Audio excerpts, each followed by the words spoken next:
Limitasyon po sa kagamitan dahilan ng pagkakaantala ng koleksyon ng basura. Ayon yan sa LGU Binmaley. Para sa detalye ng balitang yan, kasama natin na Idol Aaron Navelgas.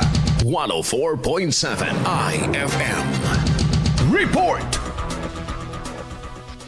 Apektado ang koleksyon ng basura sa bayan ng Binmaley, Pangasinan dahil sa limitadong bilang ng garbage trucks na nagsisilbi sa 33 barangay ayon sa lokal na pamahalaan. Ayon sa LGU, bawat truck ay kailangang maghatid ng basura sa sanitary landfill sa Porac, Pampanga na umaabot ng halos isang araw ang biyahe dahilan ng pansamantalang pagkaantala lalo na sa panahon ng Kapaskuhan at bago magbagong taon. Nilinaw din ng pamahalaan na hindi lamang Binmaley ang humaharap sa ganitong hamon at marami pang bayan at lungsod sa lalawigan at sa buong bansa ang may parehong suliranin sa solid waste management.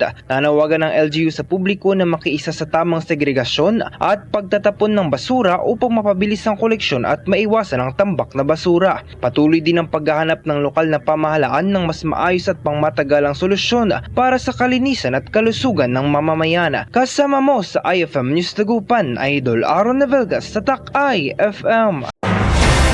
IFM News. IFM News. IFM News.